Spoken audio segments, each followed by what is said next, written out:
Hello दोस्तों, welcome to my channel PR knowledge research centre. आप लोग का स्वागत है हमारे चैनल पे। आज हम विश्व इतिहास के कुछ विषय मतलब हिस्ट्री जो क्लास 11 का चैप्टर नंबर 5 है, इसमें हम करेंगे बदलती हुई सांस्कृतिक परंपराएं। तो चैप्टर नंबर 5 है बदलती हुई सांस्कृतिक परंपराएं, जो आज हम करेंगे। तो इतिहास बहुत ही इंपॉर्टेंट है, ये आपको पता हुआ होगा। तो ये एनसीईआरटी में वन बाय वन कवर करूंगी ताकि आप पूरा डिटेल एकदम अच्छे से समझ जाए। स्टोरी की तरह इसको सुनिए, पढ़िए, समझिए, फिर अपना नोट्स बनाइए। ठीक है।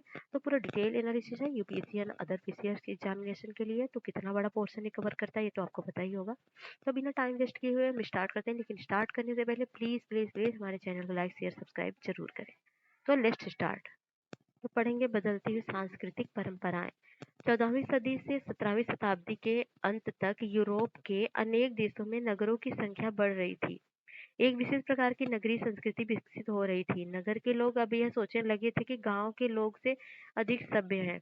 नगर खासकर फ्लोरेंस, वेनिस और रोम कला और विद्या के केंद्र बन गए। नगरों को राजाओं और चर्च में थोड़ी बहुत स्वायत्तता मिली थी। नगर कला और ज्ञान के केंद्र बन गए थे। अमीर और अभिजात वर्ग के लोग कलाकारों और लेखकों में आश्रयदाता थे। इसी समय मुद्रण के आविष्कार से अनेक लोगों को, चाहे वह दूर दराज नगरों या देशों में रह रहे हों, छपी हुई पुस्तक उपलब्ध होने लगी। यूरोप में इतिहास की समझ विकसित होने लगी तथा लोग अपने आधुनिक विश्व की तुलना यूनानी व रोमन प्राचीन दुनिया से करने लगे थे। अब ये मानो मानो माना जाने लगा कि प्रत्येक व्यक्ति अपनी इच्छा अनुसार अपना धर्म चुन सकता है। चर्च के पृथ्वी के केंद्र संबंधी विश्वासों को वैज्ञानिकों ने गलत सिद्ध कर दिया, चूंकि अब सौर मंडल को समझने लगे थे। नवीन भौगोलिक ज्ञान ने इन विचारों को उलट दिया। भूमध्य सागर विश्व का केंद्र है। इस विचार के पीछे यह मान्यता रही थी कि यूरोप विश्व का केंद्र है। 14वीं शताब्दी के यूरोपीय इतिहास की जानकारी के लिए बहुत अधिक सामग्री, दस्तावेजों, मुद्रित पुस्तकों, चित्रों, मूर्तियों, भवनों तथा वस्त्रों को से प्राप्त होती, जो यूरोप और अमेरिका के अभिलेखागारों तथा चित्रशालाओं और संग्रहालयों में सुरक्षित रखी हुई है। 19वीं शताब्दी के इतिहासों ने रेनेसा मतलब शाब्दिक अर्थ पुनर्जन्म, हिंदी में पुनर्जागरण कहते हैं रेनेसा को, शब्द का प्रयोग किया, जो उस काल के सांस्कृतिक परिवर्तन को बताता है। स्विट्जरलैंड के ब्रेसले विश्वविद्यालय के इतिहासकार जैकब बर्कहॉर्ट ने इस पुस्तक पर बहुत अधिक बल दिया। वे जर्मन इतिहासकार लियोपोल्ड वॉन रॉके के विद्यार्थी थे। रॉके ने उन्हें यह बताया कि इतिहासकार का पहला उद्देश्य है कि वह राज्य और राजनीति के बारे में लिखे, जिसके लिए वह सरकारी विभागों को कागजात और फाइलों का इस्तेमाल करे। पर बर्कहॉर्ट ने अपने गुरु के सीमित लक्ष्यों से असंतुष्ट थे। उनके अनुसार इतिहास लेखन में राजनीति ही सब कुछ नहीं है। इतिहास का सरोकार उतना ही संस्कृति से है जितना राजनीति से है। 1860 में बर्कहॉर्ट ने the civilization of the Renaissance in Italy नामक पुस्तक की रचना की। इसमें उन्होंने अपने पाठकों का ध्यान साहित्य, वास्तुकला, चित्रकला को और आकर्षित किया और ये बताया कि 14वीं शताब्दी की 17वीं शताब्दी तक इटली के नगरों में किस प्रकार के मानवतावादी संस्कृति पनप रही थी। उन्होंने यह लिखा कि वह संस्कृति इन विश्वासों पर आधारित थी कि व्यक्ति ये अपने बारे में खुद निर्णय लेने और दक्षता को आगे बढ़ाने में समर्थ है। ऐसा व्यक्ति आधुनिक तथा जबकि मध्यकालीन मानव का चर्च का नियंत्रण था। इटली के नगरों का पुनरुत्थान। पश्चिम रोम साम्राज्य के पतन के बाद इटली राजनीतिक सांस्कृतिक केंद्रों का विनाश हो गया। इस समय कोई भी एकीकृत सरकार नहीं थी और रोम का पोप, जो अपने राज्य में बेशक सार्वभौम था, समस्त यूरोपीय राजनीति में इतना मजबूत नहीं था। एक अरसे से पश्चिमी यूरोप के क्षेत्र सामंती संबंधों के कारण नया रूप ले रहे थे और लातिनी चर्च के नेतृत्व में उसका एकीकरण हो रहा था। इसी समय पूर्वी यूरोप बाइजेंटाइन साम्राज्य के शासन में बदल रहा था। उधर कुछ और पश्चिमी इस्लाम एवं सांझी सभ्यता का निर्माण कर रहा था। इटली एक कमजोर देश था और अनेक टुकड़ों में बंधा हुआ था, इसलिए परंतु इन्हीं परिवर्तनों ने इतालवियों संस्कृति में पुनरुत्थान में सहायता प्रदान की। बाइजेंटाइन साम्राज्य और इस्लामी देशों के बीच व्यापार के बढ़ने से इटली के तटवर्ती बंदरगाह पुनर्जीवित हो गए। 12वीं शताब्दी से जब मंगोलों ने चीन के साथ रेशम मार्ग से व्यापार आरंभ किया, तो इसके कारण पश्चिमी यूरोपीय देशों ने व्यापार को बढ़ावा मिला। इसमें इटली के नगरों ने मुख्य भूमिका निभाई, जब वे अपने एक शक्तिशाली साम्राज्य के अंग के रूप में ही नहीं देखते थे, बल्कि स्वतंत्र नगर राज्यों का एक समूह मानते थे। नगरों में फ्लोरेंस और वेनिस गणराज्य थे। अब अन्य दरबारी नगर थे जिनका शासन राजकुमार चलाते थे। इटली में सर्वाधिक जीवंत शहरों में पहला वेनिस और दूसरा जिनेवा था। वे यूरोप के अन्य क्षेत्रों से इस दृष्टि में अलग थे, जहाँ धर्माधिकारी और सामंत वर्ग राजनीतिक दृष्टि से शक्तिशाली नहीं थे। नगर के धनी व्यापारी और महाजन नगर के शासन में सक्रिय रूप से भाग लेते थे, जिससे नागरिकता की भावना पनपने लगी थी। यहाँ तक कि जब इन नगरों का शासन सैनिक तानाशाहों के हाथ में रहा, तब भी इन नगरों के निवासी अपने को यहाँ का नागरिक कहने में गर्व महसूस करते थे। नगर राज्य क्या थे? कार्ड कार्डिनल गेस्पारो कोंतारिनी 1883 से 1542 में अपने ग्रंथ the commonwealth and government of Venice में अपने नगर राज्य की लोकतांत्रिक सरकार के बारे में लिखते हैं।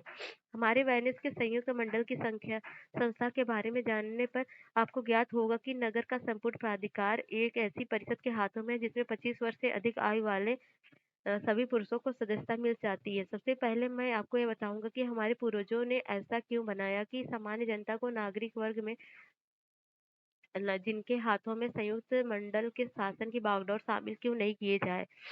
क्योंकि उन नगरों में अनेक प्रकार की गड़बड़ियां जन उपद्रव होते रहते थे, जहाँ की सरकार पर जन सामान्य का प्रभाव रहता था। कुछ लोगों के विचार हमसे अलग थे। कहना था कि यदि संयुक्त मंडल का शासन संचालन अधिक कुशलता से करना है तो योग्यता और संपन्नता को आधार बनाना चाहिए। दूसरी ओर सच्चरित्र नागरिक जिनका लालन पालन उदार वातावरण में होता है, वे प्रायः निर्धन हो जाते हैं। इसलिए हमारे बुद्धिमान और अविवेकवान पूर्वजों ने यह विचार रखा कि इस सार्वजनिक नियम को बदलकर धन संपन्नता को आधार न बनाकर कुलीन वंशी लोगों को प्राथमिकता दी जाए। तापि तथापि इस शर्त के साथ ही केवल उच्च अभिजात वंशी लोग ही सत्ता में रह रहे। गरीब लोगों को छोड़कर सभी नागरिकों को प्रतिनिधित्व सत्ता में होना चाहिए, चाहे वे अभिजात वंशी हो या लोग लोग हो जो अपने विशिष्ट गुणों के कारण उदात्त हो। इन सभी को सरकार चलाने का अधिकार मिलना चाहिए। 14वीं और 15वीं शताब्दी 1300 में इटली के पादुआ विश्वविद्यालय के मानवतावाद को पढ़ाया जाने लगा। 1341 में पेट्रोल को रोम में राजकवि की उपाधि से सम्मानित किया गया और 49 में फ्लोरेंस विश्वविद्यालय की स्थापना हुई। 90 में जेफरी चौसर की कैंटरबरी टेल्स का प्रकाशन हुआ। 1436 में ब्रुनेलिस ने फ्लोरेंस में ड्यूमा का परिरूप तैयार किया और 1453 में कस्तूनदोनिया और वेजेंटाइन शासकों को ऑटोमन तुर्कों ने पराजित कर दिया। 1454 में गुटेनबर्ग के विभाज्य टाइप से बाइबल का प्रकाशन किया गया। 1484 में पुर्तगाली गणितज्ञ ने सूर्य का अध्ययन कर अक्षांश की गणना की। 1492 में कोलंबस अमेरिका पहुंचे और 1495 में लियोनार्डो दा विंची ने द लास्ट सफर चित्र बनाया और 1512 में माइकल एंजेलो ने सिस्टीन चैपल की छत पर चित्र बनाए। विश्वविद्यालय और मानवतावाद यूरोप में सबसे पहले विश्वविद्यालय इटली के शहरों में स्थापित हुए। 11वीं शताब्दी में पादुआ और बोलोनिया विश्वविद्यालय विधि शास्त्र के अध्ययन केंद्र रहे हैं। इसका कारण यह है कि इन नगरों के प्रमुख क्रियाकलाप व्यापार वाणिज्य संबंधी थे, इसलिए वकीलों और नोटरी की बहुत अधिक आवश्यकता होती थी, क्योंकि वे इस नियमों को लिखते और उनकी व्याख्या करते और समझौते तैयार करते थे। इनके बिना बड़े पैमाने पर व्यापार करना संभव नहीं था। यही कारण है कि कानून का अध्ययन एक प्रिय विषय बन गया। लेकिन कानून के अध्ययन में यह बदलाव आया कि रोमन संस्कृति के संदर्भ में पढ़ा जाने लगा। फ्रांचेस्को पेट्रोर्क इस परिवर्तन का प्रतिनिधित्व करते थे। पेट्रोर्क के लिए पूरा काल एक विशेष सभ्यता थी, जिसे प्राचीन यूनानी और रोमन के वास्तविक शब्दों के माध्यम से ही अच्छी तरह समझा जा सकता है। अतः इससे इस बात पर जोर दिया जाता है कि इन प्राचीन लेखकों की रचनाओं का बहुत अच्छी तरह से अध्ययन किया जाए। इस शिक्षा कार्यक्रम में यह अंतर्निहित था कि बहुत कुछ जानना बाकी है और यह सब हम केवल धार्मिक शिक्षण से नहीं सीखते हैं। इसी नई संस्कृति को 19वीं शताब्दी के इतिहासकारों ने मानववाद का नाम दिया। 15वीं शताब्दी के शुरू के दशकों में मानववादी शब्द उन अध्यापकों के लिए प्रयुक्त होता था जो व्याकरण, अलंकार शास्त्र, कविता, इतिहास और नीति दर्शन विषय पढ़ाते थे। लातिनी शब्द ह्यूमैनिटास तथा ह्यूमैनिटीज शब्द बना, जिसे कई शताब्दियों पहले रोम के वकील तथा निबंधकार सीसरो ने, जो कि जूलियस सीजर का समकालीन था, संस्कृति के अर्थ में लिया था। यह विषय धार्मिक विषय नहीं था, वरन उस कौशल पर बल देते थे जो व्यक्ति चर्चा और विवाद के विकसित करता था। इन क्रांतिकारी विचारों ने अनेक विश्वविद्यालयों का ध्यान आकर्षित किया, जिसमें एक नया नया स्थापित विश्वविद्यालय फ्लोरेंस भी था, जो पेट्रोल का स्थायी नगर निवासी था। इस नगर की 13वीं शताब्दी के अंत तक व्यापार या शिक्षा के क्षेत्र में कोई विशेष तरक्की नहीं थी, परंतु 15वीं शताब्दी में सब कुछ पूरी तरह बदल गया। किसी भी नगर की पहचान उसके महान नागरिक के साथ साथ संपन्नता से बनती है। फ्लोरेंस की प्रसिद्धि में दो लोगों का बड़ा हाथ था। इनमें से एक व्यक्ति थे दांते अलिघिरिया, जो किसी धार्मिक संप्रदाय विशेष से संबंधित नहीं थे। उन्होंने अपनी कलम धार्मिक विषयों पर चलाई थी। दूसरे व्यक्ति थे कलाकार जोटो, जिन्होंने जीते जागते रूप चित्र बनाए जिसके प- बनाए अ, बनाए रूप चित्र पहले के कलाकारों की तरह बेजान नहीं थे। इनके बाद धीरे धीरे फ्लोरेंस इटली के सबसे प्राचीन बौद्धिक नगर के रूप में जाना जाने लगा और कलात्मक कृतियों के सृजन का केंद्र बन गया। रेनेसा व्यक्ति शब्द का प्रयोग प्रायः उन मनुष्य के लिए किया जाता था जिनकी अनेक रुचियां हैं और अनेक हुनर में उन्हें महारत प्राप्त हो। पुनर्जागरण काल में अनेक महान लोग हुए जो अनेक रुचियां रखते थे और कलाओं में कुशल थे। उदाहरण के लिए एक व्यक्ति विद्वान, कूटनीतिक, धर्मशास्त्रज्ञ और कलाकार हो सकता था। इतिहास का मानवतावादी दृष्टिकोण। मानवतावादी समझते हैं कि वह अंधकार की कई शताब्दियों बाद सभ्यता के सही रूप को पुनः स्थापित कर रहे हैं। इसके पीछे मान्यता थी कि रोमन साम्राज्य के टूटने के बाद अंधकार युग शुरू हुआ। मानवतावादी की भांति भांति के विद्वानों ने भी कोई प्रश्न उठाए या मान लिया कि यूरोपीय 14वीं शताब्दी के बाद नए युग का आरंभ हुआ। मध्यकाल जैसे संज्ञाओं का प्रयोग रोम साम्राज्य के पतन के बाद 1000 वर्ष की समय अवधि के लिए किया गया। उसके तर्क के लिए मध्य युग में चर्च ने लोगों की सोच को इस तरह जकड़ रखा था कि यूनान और रोमन वासियों का समस्त ज्ञान उनके दिमाग से निकल जा चुका था। मानवतावादी ने आधुनिक शब्द का प्रयोग 15वीं शताब्दी में शुरू होने वाले काल के लिए किया।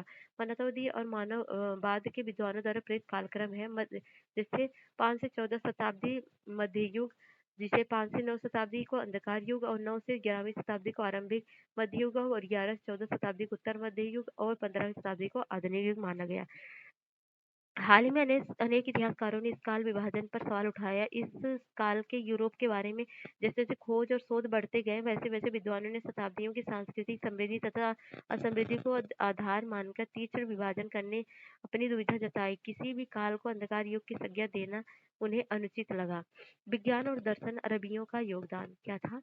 पूरे मध्यकाल में ईसाई गिरजाघरों, मठों के विद्वान यूनानी और रोमन विद्वानों की कृतियों के से परिचित हैं। इन लोगों ने इन रचनाओं का प्रचार प्रसार नहीं किया। 14वीं शताब्दी में अनेक विद्वानों ने प्लेटो, अरस्तु के ग्रंथों के अनुवादों को पढ़ना शुरू किया। इसके लिए वे अपने विद्वानों के ऋणी नहीं बल्कि अरब के अनुवादकों के ऋणी थे, जिन्होंने अतीत की पांडुलिपियों का संरक्षण और अनुवाद सावधानी पूर्वक किया।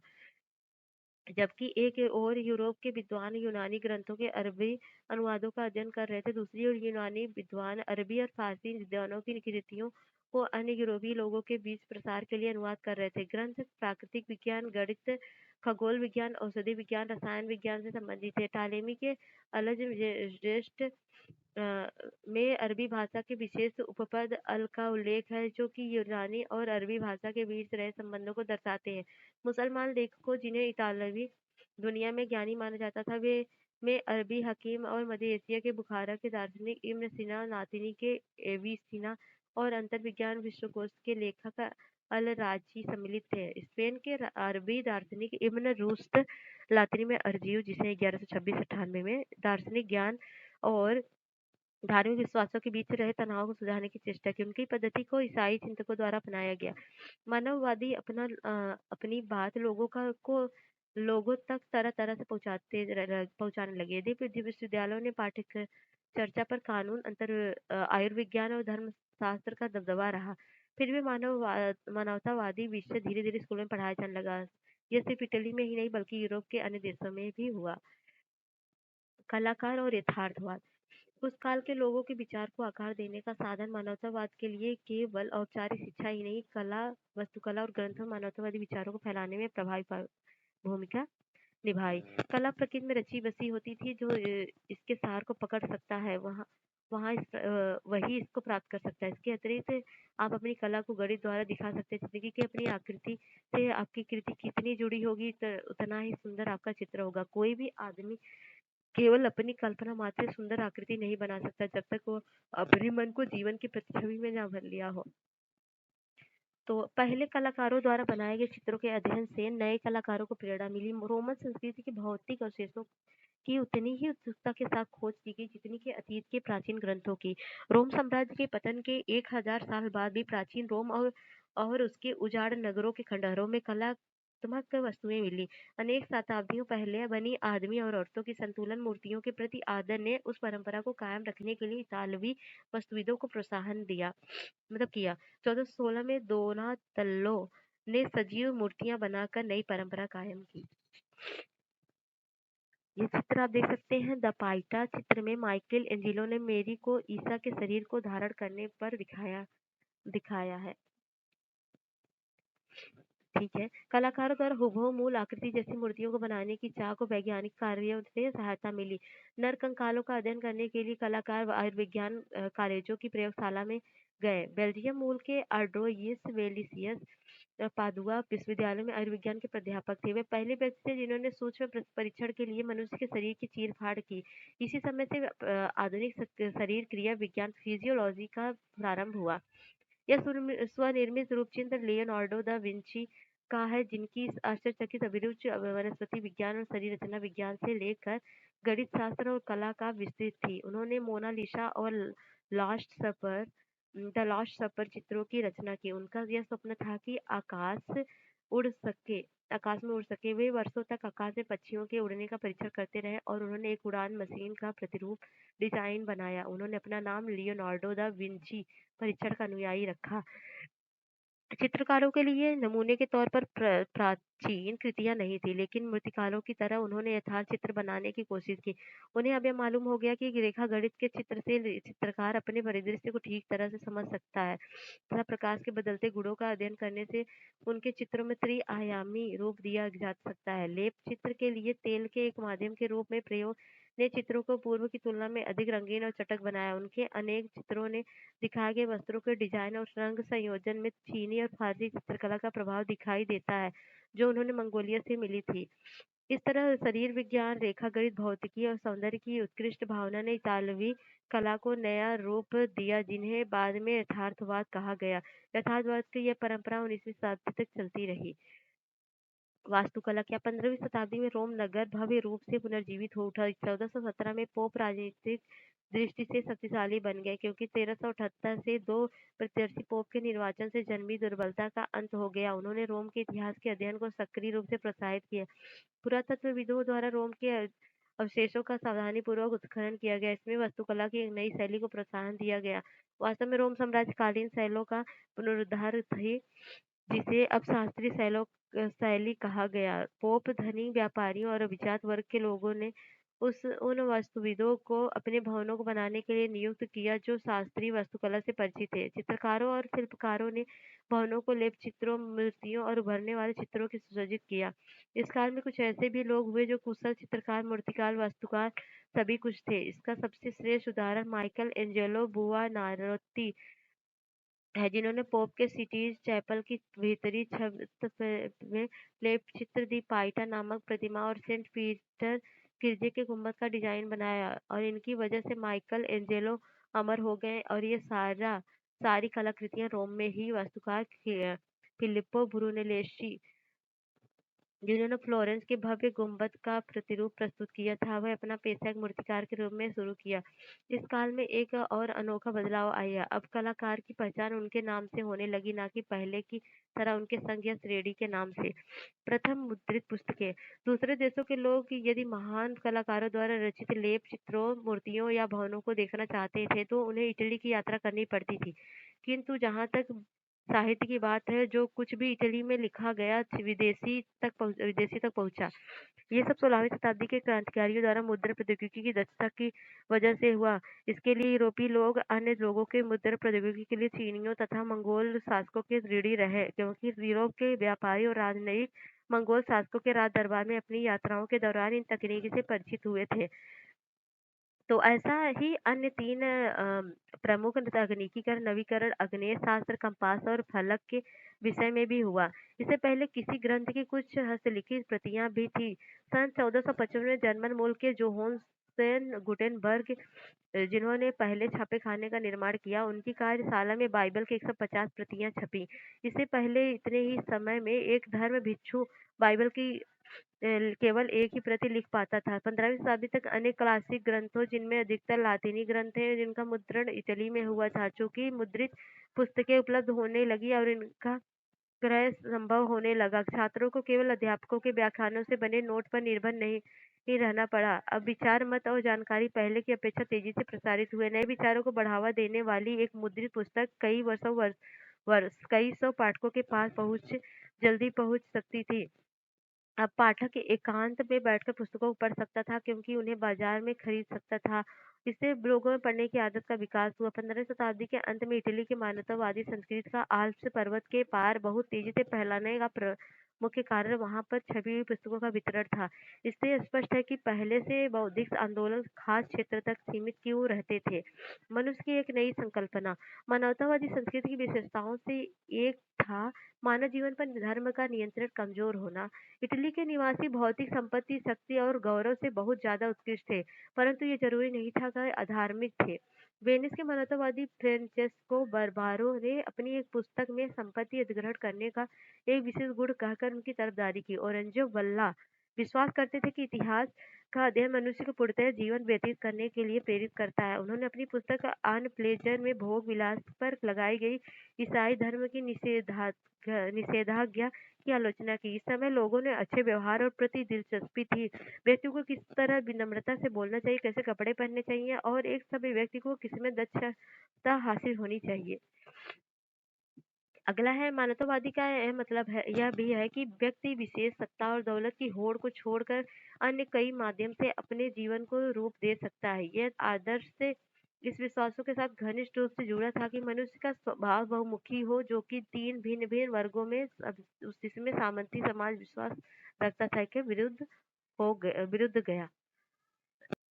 निकोले मैकियावेली अपने ग्रंथ द प्रिंस के 15वें अध्याय में मनुष्य के स्वभाव के बारे में लिखते हैं। काल्पनिक बातों को यदि अलग कर दें और केवल उन्हीं विषयों के बारे में सोचे जो वास्तव में है, मैं कहता हूँ कि जब भी मनुष्य के बारे में चर्चा होती है तो उनमें अनेक गुण देखे जाते हैं जिनके कारण प्रशंसा या निंदा योग्य बने हैं। उदाहरण के लिए कुछ को दानी माना जाता है और अन्य को कंजूस, कुछ लोगों को हितैषी माना जाता है, कुछ लोगों को लोभी कहा जाता है, कुछ निर्दयी, कुछ दयालु। एक व्यक्ति अविश्वसनीय, दूसरा विश्वसनीय। एक कायर व्यक्ति, दूसरा पौरुषहीन और कायर। दूसरा खूंखार और साहसी। एक व्यक्ति शिष्ट, दूसरा घमंडी। एक व्यक्ति कामुक, दूसरा पवित्र। एक निष्कपट, दूसरा चालक। एक अड़ियल, दूसरा लचीला। एक गंभीर, दूसरा छिछोरा। एक धार्मिक, दूसरा संदेही इत्यादि। मैकियावेली यह मानते हैं कि सभी मनुष्य बुरे हैं, अपने दुष्ट स्वभाव को प्रदर्शित करने में सदैव तत्पर रहते हैं क्योंकि कुछ हद तक मनुष्य की इच्छाएं अपूर्ण रह जाती हैं। मैकियावेली ने देखा कि इसके पीछे प्रमुख कारण है कि मनुष्य अपने समस्त कार्यों में अपना स्वार्थ देखता है। महिलाओं की आकांक्षाएं, व्यक्तिगता में इंडिविजुअलिटी और नागरिकता के नए विचारों को महिलाओं को दूर रखा गया। सार्वजनिक जीवन में अभिजात व संपन्न परिवार के पुरुषों का प्रभुत्व था और घर परिवार के मामले में वे निर्णय लेते थे। उस समय लोग अपने लड़कों को ही शिक्षा देते थे जिसमें उनके खानदानी पैसे या जीवन की आम जिम्मेदारियों को उठा सके। कभी कभी वह अपने छोटे लड़के को धार्मिक कार्य के लिए चर्च को सौंप देते थे। यदि विवाह में प्राप्त महिलाओं को दहेज को वह अपने पारिवारिक कारोबार में लगा देते थे। तथापि महिलाओं को यह अधिकार नहीं था कि वो अपने पति को कारोबार चलाने के बारे में कोई राय दे। प्राय कारोबारी मैत्री को सुदृढ़ करने के लिए दो परिवारों में आपस में विवाह संबंध होते थे। अगर पर्याप्त दहेज का प्रबंध नहीं हो पाता था तो शादीशुदा लड़कियों को ईसाई मठों में भिक्षुणी का जीवन बिताने के लिए भेज दिया जाता था। आमतौर पर सार्वजनिक जीवन में महिलाओं की भागीदारी बहुत सीमित थी और उन्हें घर परिवार को चलाने वाले के रूप में देखा जाता था। व्यापारी परिवार महिलाओं की स्थिति कुछ भिन्न थी। दुकानदारों की स्त्रियां दुकानों को चलाने में प्राय उनकी सहायता करती थी। व्यापारी साहूकार परिवारों की पत्नियां परिवार के कारोबार को उस स्थिति में संभालती थी जब उनके पति लंबे समय के लिए दूर दराज स्थानों को व्यापार के लिए चले जाते थे। अभिजात सामान्य संपन्न परिवारों के विपरीत व्यापारी परिवारों में यदि व्यापारी की कम आयु में मृत्यु हो जाती थी तो उनकी पत्नी सार्वजनिक जीवन में बड़ी भूमिका निभाने के लिए बाध्य होती थी। पर उस काल की कुछ महिलाएं बौद्धिक रूप से बहुत रचनात्मक थी और मानवतावादी शिक्षा की भूमिका के बारे में संवेदनशील थी। वेनिस निवासी कसांद्रा फेदेल ने लिखा कि यद्यपि महिलाओं को शिक्षा न तो पुरस्कार देती है न ही किसी सम्मान आश्वासन का आश्वासन, तथा प्रत्येक महिला को सभी प्रकार की शिक्षा को प्राप्त करने की इच्छा रखनी चाहिए और उसे ग्रहण करना चाहिए। वह उस समय की उन थोड़ी-सी महिलाओं में से एक ऐसी महिला थी जिन्होंने तत्कालीन कुछ इस विचारधारा को चुनौती दी कि एक मानवतावादी विद्वानों के गुण एक महिला के पास नहीं हो सकते।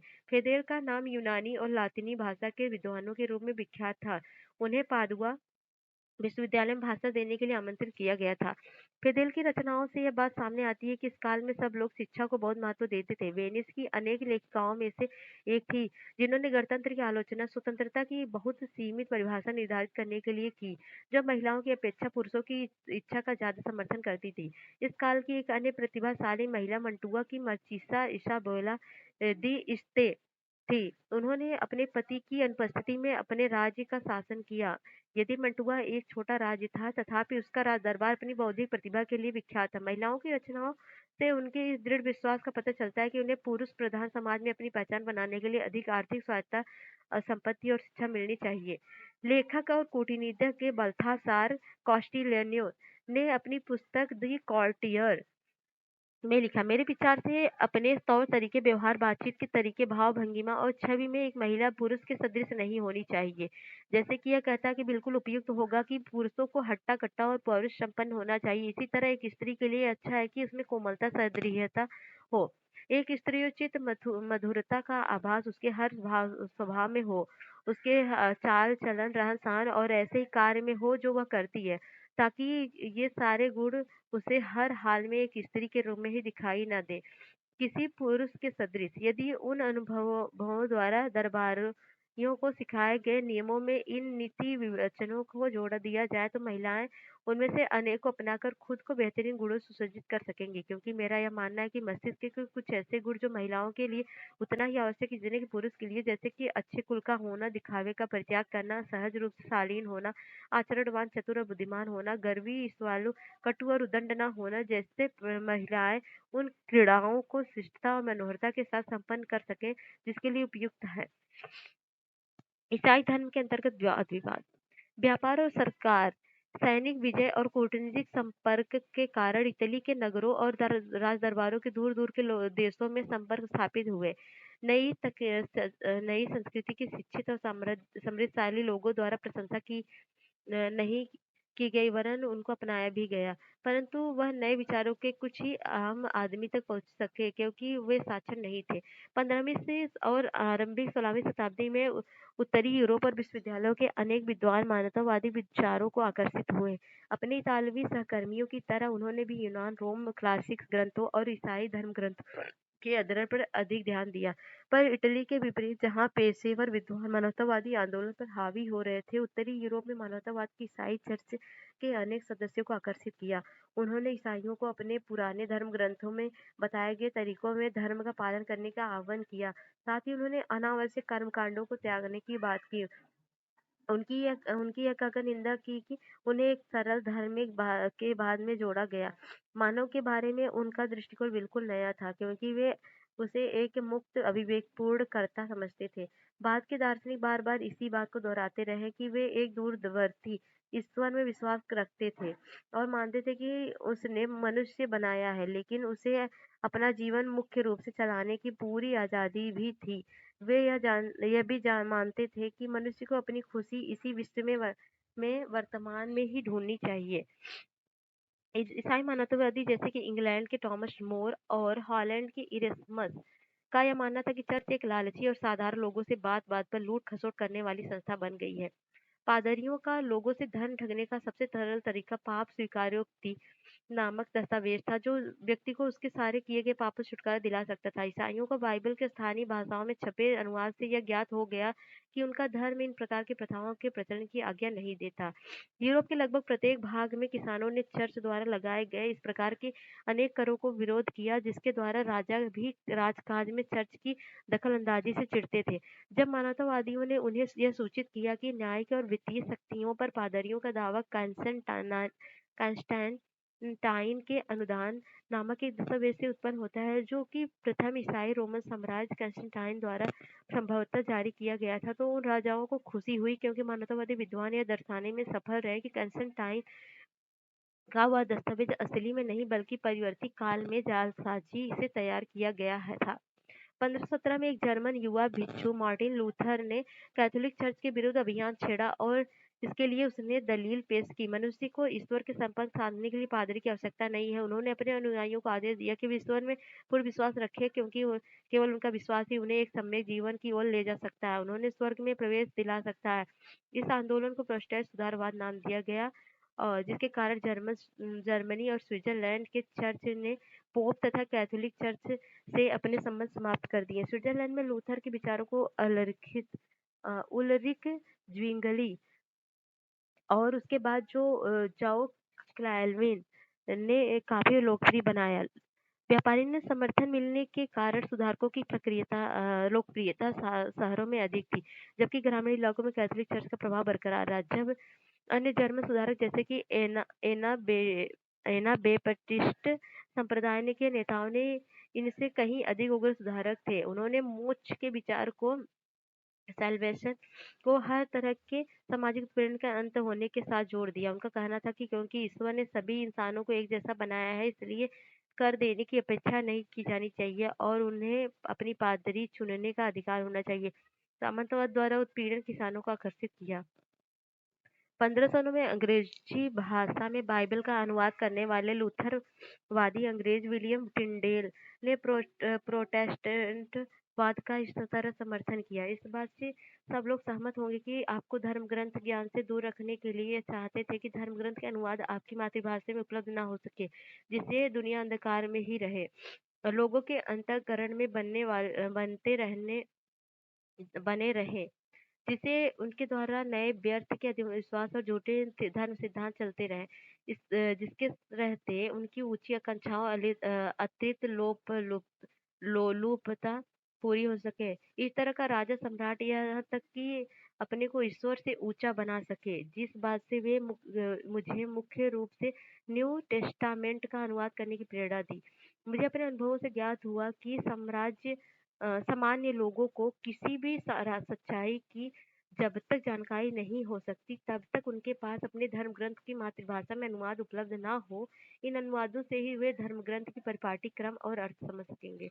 लूथर ने अमूल परिवर्तनवाद का समर्थन नहीं किया। उन्होंने आह्वान किया कि जर्मन शासन समकालीन किसान विद्रोह का दमन करे।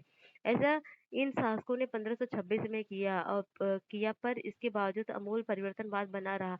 अमूल परिवर्तनवादी फ्रांस में प्रोटेस्टेंट के विरोध से मिल गए। उन्होंने कैथोलिक शासकों के अत्याचार के कारण यह दावा करना शुरू कर दिया कि जनता को अत्याचारी शासक को अपदस्थ करने का अधिकार है और वो उसके स्थान पर अपने पसंद के व्यक्ति को शासक बना सकते हैं। अंततः यूरोप के अनेक क्षेत्रों की तरह फ्रांस में भी कैथोलिक चर्च में प्रोटेस्टेंट लोगों को अपनी पसंद के अनुसार उपासना करने की छूट दी। इंग्लैंड के शासकों ने पोप से अपने संबंध तोड़ दिए। इसके उपरांत राजा रानी इंग्लैंड के चर्च के प्रमुख बन गए। कैथोलिक चर्च स्वयं भी इन विचारधाराओं के प्रभाव से छूटता नहीं रह सका और उसने अनेक आंतरिक सुधार करने प्रारंभ कर दिए। स्पेन और इटली में पादरियों ने सादा जीवन और निर्धनों की सेवा पर जोर दिया। स्पेन में प्रोटेस्टेंट लोगों से संघर्ष करने के लिए इंग्लेसियन लोयोला ने 1540 सोसाइटी ऑफ जीसस नामक संस्था की स्थापना की। उसके अनुयायी जेसुइट कहलाते थे और उनका ध्येय निर्धनों की सेवा करना और दूसरी संस्कृतियों के बारे में अपने ज्ञान को ज्यादा व्यापक बनाना था। 16वीं 17वीं शताब्दी थॉमस मोर यूटोपिया का प्रकाशन मार्टिन लूथर देख लीजिएगा सर। कोपरनिकस की क्रांति क्या थी? ईसाइयों की यह धारणा थी कि मनुष्य पापी है। इस पर वैज्ञानिकों ने पूर्णतया अलग दृष्टिकोण से आपत्ति की। यूरोपीय विज्ञान के क्षेत्र में एक युगांतरकारी परिवर्तन मार्टिन लूथर के समकालीन कोपरनिकस के काम से आया। ईसाइयों को यह विश्वास था कि पृथ्वी के पापों से भरी हुई है और पापों की अधिकता के कारण वह स्थिर है। पृथ्वी ब्रह्मांड के बीच में स्थिर है, जिसके चारों ओर खगोलीय ग्रह घूम रहे हैं। कोपरनिकस ने यह घोषणा की कि पृथ्वी समेत सारे ग्रह सूर्य के चारों ओर परिक्रमा करते हैं। कोपरनिकस एक निष्ठावान ईसाई थे और वह इस बात के भयभीत थे कि उनकी इस नई खोज से परंपरावादी ईसाई धर्माधिकारियों में घोर प्रतिक्रिया उत्पन्न हो सकती है। यही कारण है कि वह अपनी पांडुलिपि द रिवोल्यूशनिस्ट को प्रकाशित नहीं करना चाहते थे। जब वो अपनी मृत्यु शैया पर पड़े थे, तब उन्होंने यह पांडुलिपि अपने अनुयायी जोसिस रिटिकस को सौंप दी थी।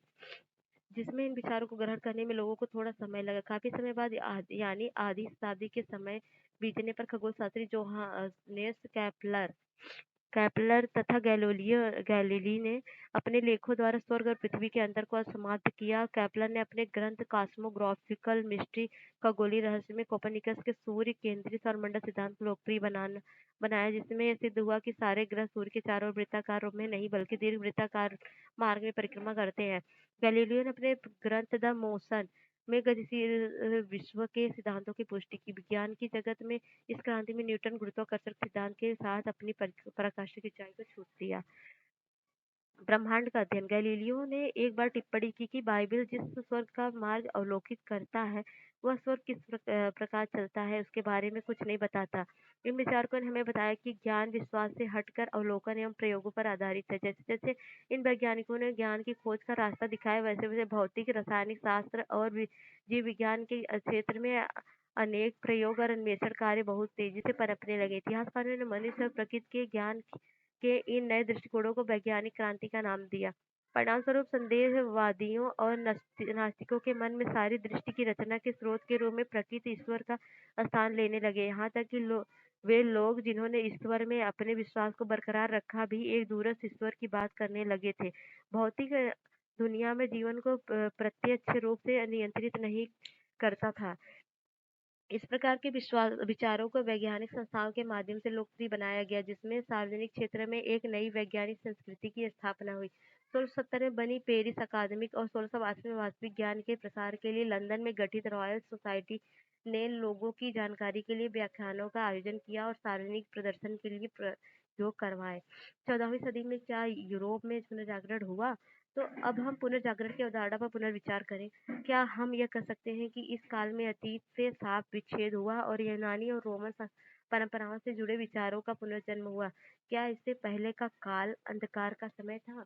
इंग्लैंड की पीटर बर्क जैसे हाल ही के लेखकों द्वारा सुझाया गया कि बर्कहॉर्ट के ये विचार अतिशयोक्तिपूर्ण है। बर्कहॉर्ट इस काल और इससे पहले के कालों के फर्कों को कुछ बढ़ा चढ़ाकर पेश कर रहे थे।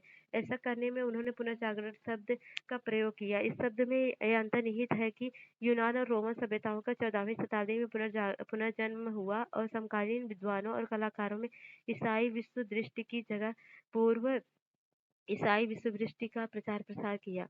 उन दोनों ही तर्क अतिशयोक्तिपूर्ण थे। पिछली शताब्दियों के विद्वान यूनानी और रोमन संस्कृति से परिचित थे और लोगों के जीवन में धर्म का महत्वपूर्ण स्थान था। यह कहना है कि पुनर्जागरण गतिशीलता और कलात्मक सृजनशीलता का काल था और इसके विपरीत मध्यकाल अंधकारमय काल था जिसमें किसी प्रकार का विकास नहीं हुआ था। जरूरत से ज्यादा सरलीकृत इटली में पुनर्जागरण से जुड़े अनेक तत्व 12वीं और 13वीं शताब्दी में पाए जाते सकते थे। कुछ इतिहासकारों ने इसका उल्लेख किया और 9वीं शताब्दी में फ्रांस में इसी प्रकार के साहित्यिक कलात्मक रचना के विचार पनपे। यूरोप में इस समय आए सांस्कृतिक बदलाव में रोम और यूनान की क्लासिकी सभ्यता का ही केवल हाथ नहीं था। रोमन संस्कृति की पुरातात्विक और साहित्यिक पुनरुद्धार ने भी सभ्यता के प्रति बहुत अधिक प्रशंसा के भाव उभारे। लेकिन एशिया में प्रौद्योगिकी और कार्य कुशलता यूनानी और रोमन लोगों की तुलना में काफी विकसित थी। विश्व का बहुत बड़ा क्षेत्र आपस में संबद्ध हो चुका था। नौ संचालन की नई तकनीकी में ने लोगों के लिए पहले की तुलना में दूर दराज के क्षेत्रों की जल यात्रा को संभव बनाया। इस्लाम के विस्तार और मंगोलों की विजयों ने एशिया में उत्तरी अफ्रीका को यूरोप के साथ राजनीतिक दृष्टि से ही नहीं बल्कि व्यापार और कार्य कुशलता के ज्ञान को सीखने के लिए आपस में जोड़ दिया। यूरोपियों ने न केवल यूनानियों को रोमवासियों से सीखा बल्कि भारत, अरब, ईरान, मध्य एशिया और चीन से भी ज्ञान प्राप्त किए। बहुत लंबे समय तक इन ऋणों को स्वीकार नहीं किया गया क्योंकि जब इस काल का इतिहास लिखने की प्रक्रिया का प्रारंभ हुआ तब इतिहासकारों ने अनेक यूरोपीय केंद्रीय दृष्टिकोण को सामने रखा। इस काल में जो महत्वपूर्ण परिवर्तन हुए उनमें धीरे धीरे निजी और सार्वजनिक दो अलग अलग क्षेत्र बनने लगे।